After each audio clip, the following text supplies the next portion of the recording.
Shalom, apa kabar saudara? Saya percaya semua dalam sukacita, amin. Itu kalimat yang sering kita dengar sebelum mengalami pandemi. Kita selalu bertanya apa kabar, masih ada sukacita dan sebagainya. Tapi saya percaya hari ini saudara tetap di dalam suasana sukacita. Pesan saya sebagai gembala, saya hanya mau bilang gini, nggak usah fokus perhatianmu kepada apa kata orang, apa kata media. Bukan saya bilang media nggak boleh didengar, perlu sekali. Tetapi saudara kadang-kadang salah memilih media apa yang perlu saudara dengar. Sebab banyak berita-berita di luar sana yang akan membuat saudara khawatir, kabar-kabar buruk yang akan membuat imanmu bukan hanya menurun tapi bisa mati. Saran saya, dengarlah kabar baik.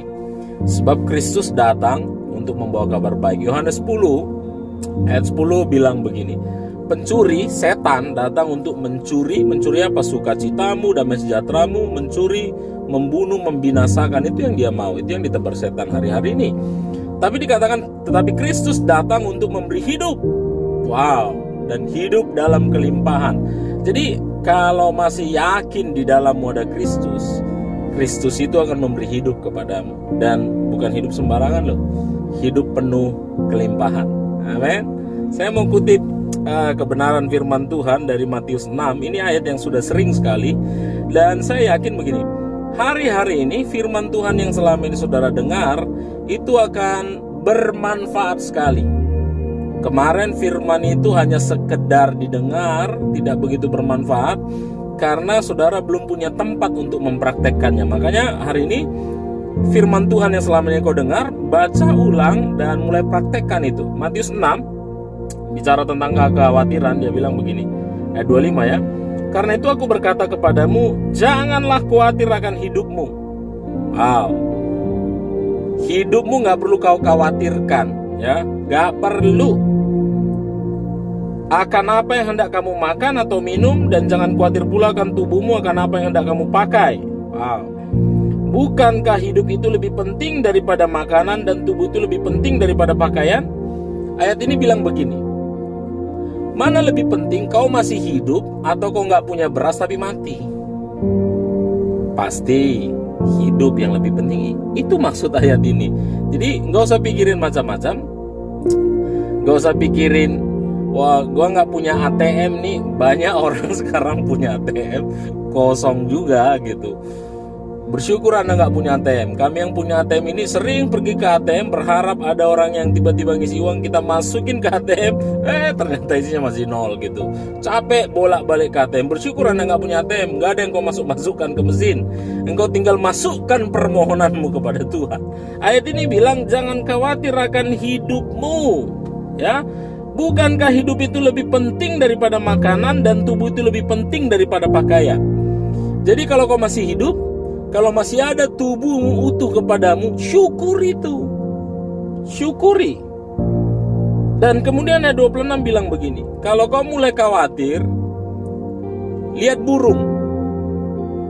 Kalau sudah terlalu bosan kau di dalam rumah, cari sawah, lihat pohon-pohon, cari burung. Dan kalau bisa dari hati ke hati tanya itu burung, lu makan dari mana sih? Kalau burung itu bisa bicara, Allah peliharaku. Ayat ini bilang begini, kalau burung itu aja tidak pernah menabur, ya, tidak pernah bekerja, tidak mengumpulkan bekal dalam lumbung. Perhatikan ini, burung itu tidak mengumpulkan bekal dalam lumbung. Artinya apa? Burung itu tidak punya tabungan. Burung itu nggak punya simpanan. Tapi dipelihara Bapa nggak? Dipelihara. Ayat ini bilang, engkau lebih berharga daripada burung itu. Jangan selalu berpikir Pak Gembala ini banyak tabungannya. Kalian bisa cek ATM saya bisa tunjukin kalau ada yang mau ya. Supaya kau tahu berapa isinya. Tapi kita nggak berharap kepada itu, kita berharap kepada Kristus, ya, karena Kristus bisa menyediakan jauh lebih banyak daripada yang kita doakan dan pikirkan. Jadi Burung itu tidak pernah ngumpul, tidak pernah nabung, tapi dikasih makan oleh Bapa. Ayat 27 bilang, siapakah di antara kamu karena kekhawatiran dapat menambah sehasta saja dalam jalan hidupnya? Kekhawatiran bukan menambah umur, justru memperpendek. Itu maksud ayat ini. Jadi hari-hari ini pesan saya sebagai gembala adalah tidak usah khawatir, gitu ya. Walaupun gak ada tabungan, hari ini yang punya tabungan dengan gak punya tabungan sama-samanya nasibnya, di rumah saja. Kita masih beruntung. Kemarin saya keliling ke beberapa tempat, agak susah menjumpai kalian karena masih banyak yang sibuk dengan pekerjaan. Artinya gini, di musim-musim krisis ini Tuhan masih sediakan berkat bagimu. Itu luar biasa, luar biasa. Dan perhatikan, saya langsung lompat, ya, kayak 32. Semua itu dicari bangsa-bangsa yang tidak mengenal Allah, akan tetapi Bapamu yang di sorga tahu bahwa kamu memerlukan semuanya itu. Dengarkan baik-baik. Semua itu yang kita khawatirkan itu dicari orang yang gak kenal Tuhan. Dan ayat 32 bilang, Bapakmu tahu kau memerlukannya. Saya yakin kalian yang mendengar video ini ada banyak di antara saudara yang sudah orang tua, sudah menjadi bapak, sudah menjadi ibu bagi anak-anakmu. Dan saya yakin engkau berpikir untuk kebutuhan anakmu. Kau tahu apa yang dibutuhkan anakmu, dan itu yang sedang kau kerjakan untuk memenuhinya. Bapa di sorga juga sama. Dia tahu kebutuhanmu, dia tahu keperluanmu, dia tahu kau perlu itu. Jadi tinggal kau bilang, Pak, kau tahu yang ku mau. Dia sediakan gak? Pasti, tidak mungkin tidak. Tetapi carilah dahulu kerajaan Allah dan kebenarannya, maka semua itu akan ditambahkan kepadamu. Yang perlu dicari duluan apa? Kerajaan Allah dan kebenaran. Di mana kita temukan itu? Di firman Tuhan. Itu makanya tadi saya bilang, kalau ingin imanmu bertumbuh, habiskan waktumu di firman Tuhan.